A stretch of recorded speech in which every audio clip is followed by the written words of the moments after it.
After months of talking tough on migration, officials have just announced they will let in more international students, lifting the cap by 250,000.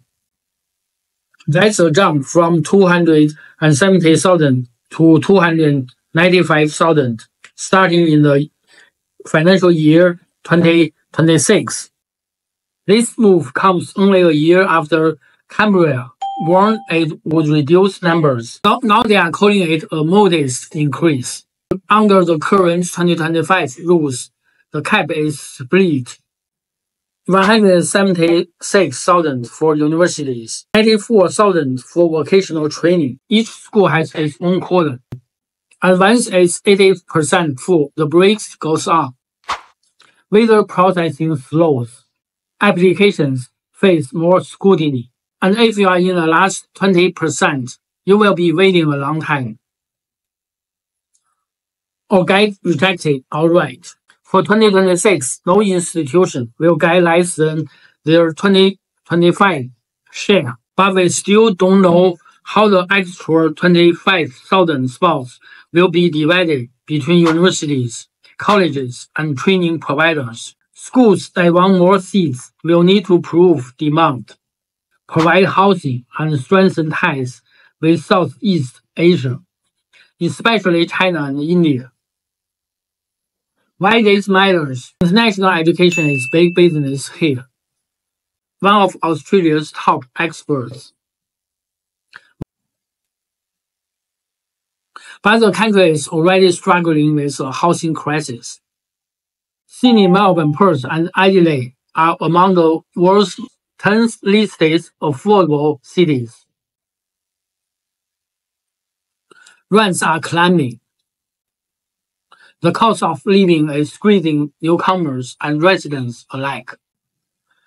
Officials say this increase is sustainable. Critics warn it could pile more pressure on infrastructure without fixing the deeper problems. The PR reality check. Here is the blunt truth. More student visas don't mean more permanent residents. PR allocations have barely moved in years, won't for at least 4 more. That means you can bring in nearly 300,000 students, but only around 100,000 to 150,000 will ever get PR. For many, the journey ends with a graduation ceremony and a residency card.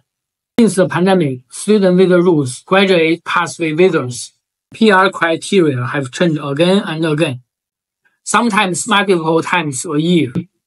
That certainly made it harder for students to plan ahead and easier for them to look elsewhere. Some universities welcome the cap increase. Others fear it sends the wrong message. That Australia is open for business, but can't offer a stable roadmap. From August 7, big changes hit the PTE English test scoring system. For students chasing PR, even a 1-point drop could cost them 10 migration points. The difference between getting in or missing out entirely. The bottom line is Australia is inviting more students, but keeping the PR door just as tight. For thousands of people around the world, that's a real highlight. 我们的百家号是乔克出国唐老师，专门分享英语学习。另一个百家号是乔克出国，专门分享留学签证知识。我们的淘宝店铺是乔克出国，公众号是乔克留学，微信是17323092651。